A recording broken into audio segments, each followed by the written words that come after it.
This image and the words isolation booth and seclusion rooms hit local headlines.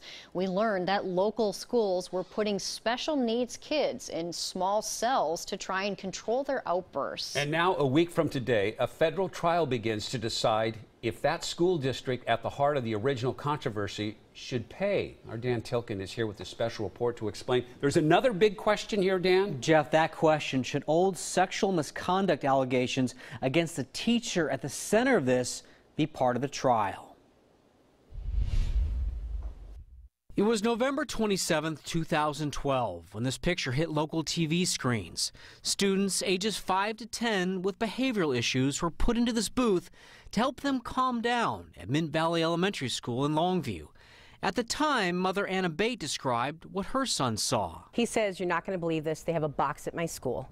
He says they're putting kids in it. He says for normal things that we all do. This image led to revelations of these other seclusion rooms, also used in a Portland school and others. Well, some parents, like the mother of this autistic girl, said the seclusion booth in Longview was a blessing. When they're feeling 5, they're so out of control they can't control themselves right away. And so they'll go into the isolation booth to just get away from the outside world.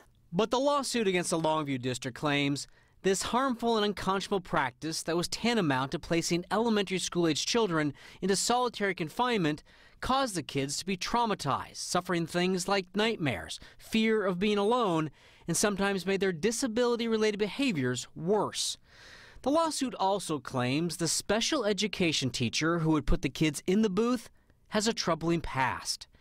This 1991 police report shows a Longview detective investigated the teacher, who we're not naming, for possible sex abuse of a student.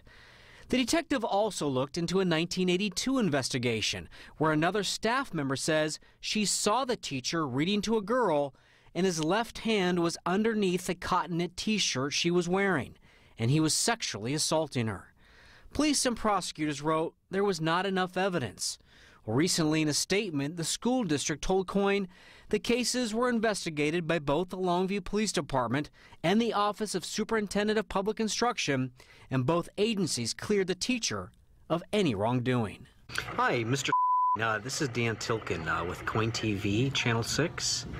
I called the teacher who retired last year. And then there's also some paperwork in there accusing you of inappropriately touching kids in 1982 and 1991. And so I was calling to see if you wanted to talk about those things. Okay. Would you like me to leave my phone number in case you change your mind? The school district says its lawyers are trying to get the judge to bar the police reports from the trial over the isolation booth, 5 years after it led to the first news stories bringing them to light, followed by parents' outrage, and ultimately the banning of isolation booths from schools in both Washington and Oregon.